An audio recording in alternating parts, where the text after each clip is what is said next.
Hello बच्चों, तो आज की इस वीडियो से मैं क्लास 10 की मैथमेटिक्स के सिलेबस को स्टार्ट करने वाला हूँ। आज की इस वीडियो में हम देखेंगे रियल नंबर्स। तो स्टार्ट करते हैं रियल नंबर्स। तो जैसा कि चैप्टर का नाम है रियल नंबर्स, तो आपको पता होना चाहिए कि रियल नंबर्स किन्हें कहते हैं। तो सभी रैशनल एंड इरेशनल नंबर्स को हम रियल नंबर्स बोलते हैं। तो आप लोग कंफ्यूज रहोगे कि rational numbers and irrational numbers क्या होते हैं, तो उसको भी मैं सिंपल वर्ड्स में एक्सप्लेन कर दूंगा। Rational numbers are the numbers which can be expressed in the form of p by q, where p and q are integers and q is not equal to 0. And irrational number just opposite होता है, numbers that cannot be expressed in the form of p by q, where p and q are integers and q is not equal to 0. ठीक है, so these are definitions of rational numbers and irrational numbers respectively. तो मैं यहाँ पर definitions भी लिख देता हूँ ताकि आप notes बना सको, मतलब आप आगे कभी भूलो तो उसे एक बार पढ़ लोगे तो आपको समझ में आ जाएगा। बात समझ में आ रही? तो मैं यहाँ पर चैप्टर नेम डाल दे रहा हूँ real numbers. It is first chapter of your text book, ठीक है। और यहां पर मैं लिख दे रहा हूं rational numbers and irrational numbers.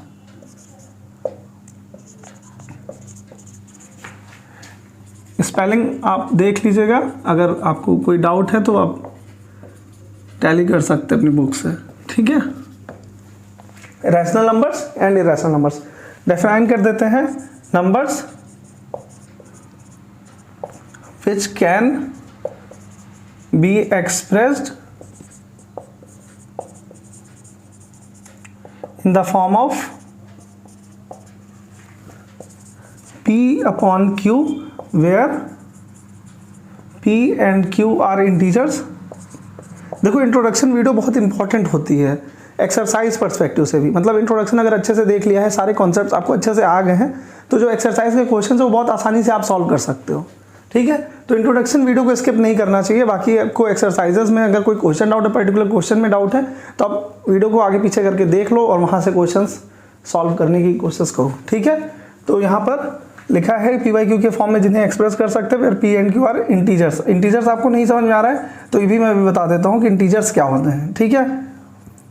And q can not be equal to 0, ठीक है। ये होता है आपका रैशनल नंबर। इरेशनल नंबर क्या होता है?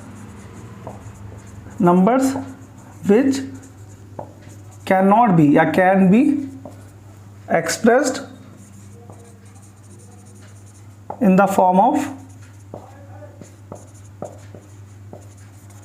p upon q, where p and q are integers and q is not equal to 0, ठीक है। जस्ट ऑपोजिट है, जैसा कि आप लोग नाम से ही समझ पा रहे होंगे कि रैशनल इरेशनल। रैशनल वो जो पी बाई क्यू के फॉर्म में लिखा जा सके, where p and q integers हों, है ना, जहाँ पी एंड क्यू इंटीजर्स। और जो नीचे लिखा हुआ इंटीजर है वो जीरो नहीं हो सकता, जीरो भी एक इंटीजर है तो वो जीरो नहीं हो सकता। यहाँ पर हम पी बाई क्यू के फॉर्म में नहीं लिख सकते। तो अभी मैं एग्जाम्पल्स दे देता हूँ कुछ। जैसे यहाँ पर लिखा हुआ है 5, तो 5 is a number that can be express in the form of p upon q। मतलब हम 1 अपॉन में तो लिख ही सकते हैं ना, 1 से डिवाइड करेंगे तो 5 मिलेगा, तो वैल्यू चेंज नहीं होगी। इसका मतलब p बाई क्यू के फॉर्म में हम लिख सकते हैं वेयर p एंड q are integers, 5 and 1 both are integers, and जो डिनोमिनेटर में लिखा हुआ इंटीजर है ये 0 नहीं है, तो इसका मतलब इसे हम रैशनल नंबर बोल सकते हैं। अगर इंटीजर की डेफिनेशन नहीं पता है तो इंटीजर वो नंबर्स होते हैं जिसमें फ्रैक्शनल पार्ट ना हो। मतलब अगर कोई नंबर दिया है जिसमें आपको पॉइंट दिख रहा है तो वो इंटीजर तो नहीं है, ये बात क्लियर है। मतलब पॉइंट के बाद 0 लिखा है उसको मत इंक्लूड करने लगना, बिकॉज पॉइंट के बाद 0 लिखा है उसका कोई वैल्यू नहीं है, सिग्निफिकेंट फिगर में काउंट नहीं होगा, ठीक है। पॉइंट के बाद अगर कोई ऐसा रेदर देन 0 लिखा हुआ है तो आप ये समझ सकते हो कि ये रैशनल, ये इंटीजर नहीं है, ठीक है। इंटीजर होने के लिए पॉइंट नहीं होना चाहिए, ठीक है। अगर किसी नंबर में पॉइंट है तो वो इंटीजर नहीं है। तो ये हो गया तुम्हारे पास एक एग्जाम्पल। -7 बाई -3, ये भी एक दूसरा एग्जाम्पल हो गया। 0 भी एक रैशनल नंबर है, 1/7 भी एक रैशनल नंबर है, ठीक है। ये सब रैशनल नंबर्स हैं, क्योंकि 0 को भी हम क्या लिख सकते हैं, 0/1 लिख सकते हो, 5 लिख सकते हो, कुछ भी लिख सकते हो। तो ये p बाई क्यू के फॉर्म में तो एक्सप्रेस है ना, वेयर p एंड q आर इंटीजर्स, एंड नीचे जो इंटीजर है वो 0 नहीं है, ठीक है। इसलिए ये रैशनल नंबर है, ठीक है। जैसे अभी मैं और भी कोई एक नंबर लेना चाहूँ तो ये जैसे लिखा है 7/0, तो ये रैशनल नंबर नहीं है, बिकॉज नीचे लिखा हुआ इंटीजर, दोनों इंटीजर है, वो बात तो ठीक है, लेकिन जो नीचे लिखा है इंटीजर वो 0 हो रहा है, इसका मतलब ये रैशनल नंबर नहीं है, वैसे ये नॉट डिफाइन है, ठीक है। तो ये हो गया तुम्हारे पास रैशनल नंबर्स के एग्जांपल्स, ठीक है। इरैशनल नंबर के एग्जांपल क्या होते हैं? √5, √3, दीज आर इरैशनल नंबर्स। अभी आपको एक्सरसाइज में क्वेश्चन भी मिलेगा जो श्योर शॉर्ट है कि आएगा ही पेपर में आपके, कि √5 को इरैशनल प्रूफ करो, ठीक है। तो वो भी मैं बताऊंगा। जैसे इसके डेसिमल एक्सपेंशन की बात करें, मतलब कोई ऐसा एग्जांपल है जो डेसिमल एक्सपेंशन के फॉर्म में हो, तो वो इस तरह से होता है 1.10, मतलब ऐसे एंड सो ऑन। मतलब कहने का कि non terminating, non repeating type decimal expansion होता है, और इसी को हम p/q के फॉर्म में नहीं लिख सकते। आपने 9th में पढ़ा भी होगा, नहीं पढ़ा है तो कोई बात नहीं, ठीक है। अभी इतना ही समझना है कि रैशनल नंबर्स क्या होते हैं, रैशनल नंबर्स क्या होते हैं, इन सभी को हम रियल नंबर्स बोलते हैं, ठीक है। दूसरी तरीके से भी डिफाइन कर सकते थे, बट वो लेंदी हो जाता है, इसलिए मैंने स्किप कर दिया वो पोर्शन, ठीक है। अब हम देखेंगे एक बहुत ही इंपॉर्टेंट थ्योरम जो आपके चैप्टर 1 में दिया हुआ है, ठीक है, जो बहुत इंपॉर्टेंट है।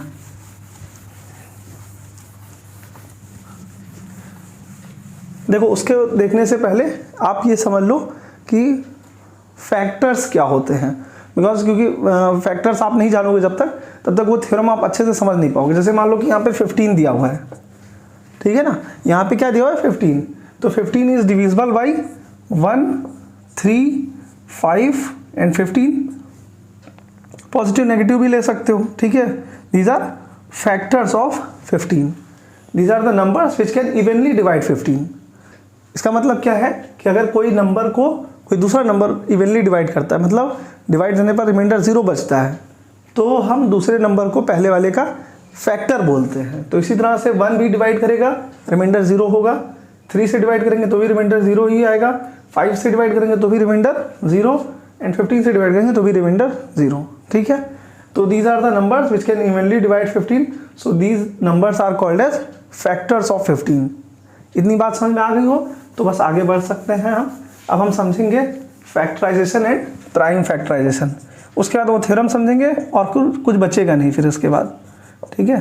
फैक्टराइजेशन एंड प्राइम फैक्टराइजेशन, हम दोनों चीज़ों को देखेंगे कि क्या है ये।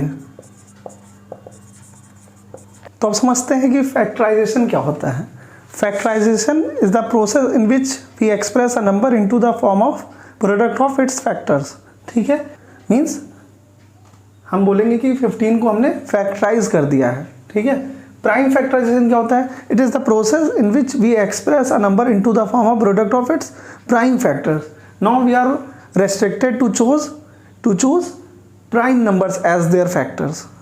Means let's say we have 24, okay, we have 24, so 2 into 2 into 2 into 3, ठीक है। यहाँ पर ये लिखा हुआ है 2 into 2 करेंगे तो 4 आएगा, 4 2 8 and 3 24. Now 24 is expressed as product of its prime factors. Means हम कुछ प्राइम नंबर्स ले लिए हैं, आपको समझ में आ रहा होगा कि 2, 3 दोनों प्राइम नंबर्स है, ठीक है। हमने कुछ प्राइम नंबर्स ले लिया है जिनको हम मल्टीप्लाई कर रहे हैं टू ऑब्टेन 24। तो इसे हम बोलेंगे कि हमने 25 को एक्सप्रेस कर दिया है इसके प्राइम फैक्टर्स के प्रोडक्ट के फॉर्म में। So that process will be called as prime factorisation.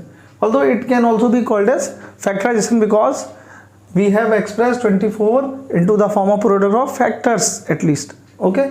These numbers are prime factors but it can also be called as factors, है ना। तो हम इसे फैक्टर्स भी बोलेंगे, तो इसका मतलब क्या है, हम इसको फैक्टराइजेशन भी बोलेंगे तो कोई गुनाह नहीं है, ठीक है। बात समझ में आ रही होगी आपको। इससे बहुत ज़्यादा आपको रिलेशन नहीं लेना है। जैसे फॉर एग्जांपल फैक्टराइजेशन में कुछ और भी हम समझना चाहें तो यहाँ पर 24 लिखा है, लेट्स से सेम नंबर्स, तो इसको मैं लिख सकता हूँ 3 8 24। ये आपको पता होगा 3 8 24 होता है। एंड 24 को मैं एक दूसरे तरीके से भी लिख सकता हूँ 1 into 24। तो हमने 24 को फैक्टराइज किया है in both the cases. So factorization is not unique but prime factorization is unique, okay. इतनी बात समझ में आ रही होगी आपको। Now you are ready to understand fundamental theorem of arithmetic. उसी को समझना है, उसके बाद हम क्वेश्चंस पे आ जाएंगे, एक्सरसाइजेस पे आ जाएंगे, ठीक है। तो फंडामेंटल थ्योरम ऑफ अरिथमेटिक हम समझ लेते हैं। इसको मैं इरेज कर रहा हूँ, ठीक है। आपको ये समझना है, बस इसको समझाने का सिर्फ एक मोटो था कि what is difference between factorization. मैं लिख नहीं रहा हूँ डेफिनेशन, आप लिख लेना, मैं बोला था, ठीक है। फैक्टराइजेशन एंड प्राइम फैक्टराइजेशन को समझाना जरूरी था ताकि आप डिफरेंस समझ पाओ दोनों में, ठीक है। आपको समझना पड़ेगा कि factorization is not unique but factorization is unique. तो ग्रीक मैथमेटिशियन ने एक थ्योरम बना दिया, that is known as fundamental theorem of arithmetic, ठीक है। उसको मैं यहाँ पर लिखूँगा बिकॉज उसका रोल रहेगा आपके क्वेश्चंस में, ठीक है। तो क्वेश्चन जो थ्योरम है वो लिखा है आपकी बुक में एवरी कॉम्पोजिट नंबर, बट इसको करेक्ट भी कर सकते हैं, इसको हम एवरी नेचुरल नंबर भी कर सकते हैं, ठीक है। सो देखते हैं अपना फंडामेंटल थ्योरम ऑफ अरिथमेटिक क्या है। ये है every natural number can be expressed as product of primes. Primes means prime numbers, ठीक है। And this factorisation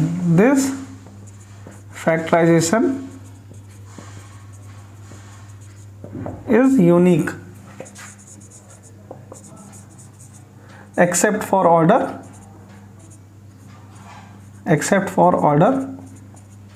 in which primes occur, ठीक है। प्राइम्स जिस ऑर्डर में मिलते हैं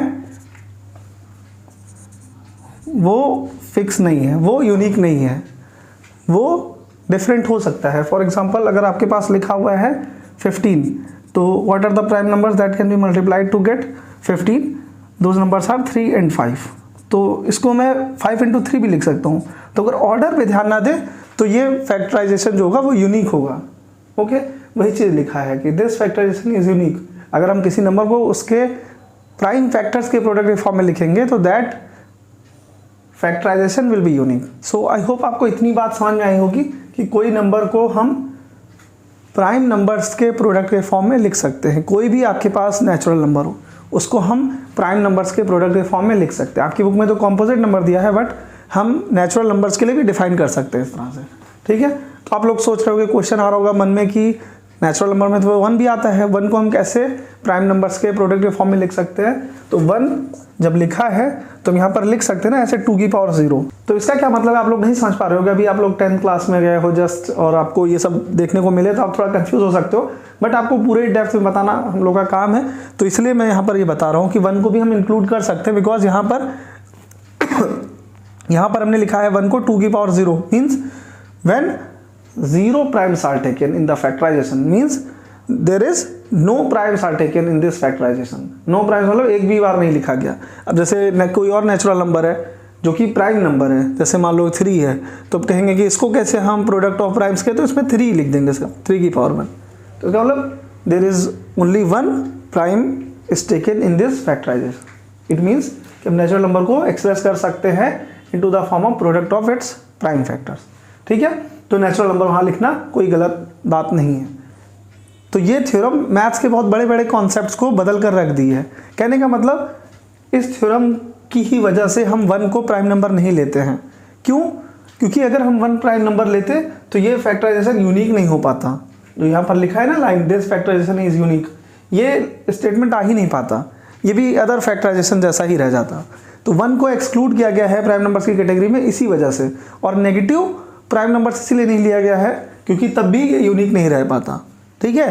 that factorization can not be unique if we are taking negative prime numbers also, ठीक है। अगर हम यूनिक रखना चाहेंगे इसे तो हमको क्या लेना पड़ेगा?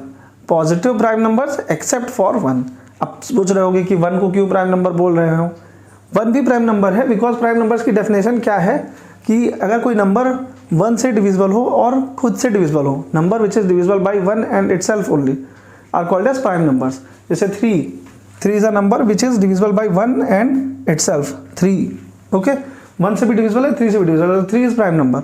सो 1 में भी ये डेफिनेशन लग रही है, 1 से तो डिविजिबल है ही है और इटसेल्फ मतलब खुद से भी डिविजिबल है, ठीक है। ऑल्दो वही नंबर मिल जा रहा है बट फैक्ट डेफिनेशन में तो फिट बैठ रहा है, तो इसीलिए 1 को एक्सक्लूड किया गया है प्राइम नंबर्स की कैटेगरी से, ठीक है। क्योंकि अगर रखते तो ये यूनिक नहीं हो पाता फैक्टराइजेशन। लेट से यहाँ पर प्राइम नंबर होता तो 1 लिख देते एक बार, तो अफेक्ट नहीं होता ना 15। 1 2 बार लिख सकते थे, इस तरह से 3 टाइम्स भी लिख सकते थे, तो that factorization would not be unique, ठीक है, अगर हम 1 को लेते हैं एज प्राइम नंबर, ठीक है। तो ये रीज़न था। अब इस चैप्टर में ज़्यादा चीज़ें हैं ही नहीं क्योंकि आपका यूक्लिड्स डिवीजन लेमा और एल्गोरिथम तो हटा ही दिया गया है सिलेबस से, तो उसको समझने की ज़रूरत नहीं है। बट उसको मैं एक ऐसी अलग वीडियो लाऊंगा जिसमें मैं डिलीटेड पोर्शंस भी कवर करूँगा, ताकि जिन बच्चे का पढ़ने का मन है वो जाके वहाँ पर पढ़ ले। और यहाँ पर सारी काम की बातें जितनी आपके सिलेबस में हैं, ठीक है। तो इस चैप्टर का इंट्रोडक्शन हो चुका है पूरा, और नेक्स्ट वीडियोज़ में मैं क्वेश्चंस पर आऊँगा, ठीक है। Thanks for watching.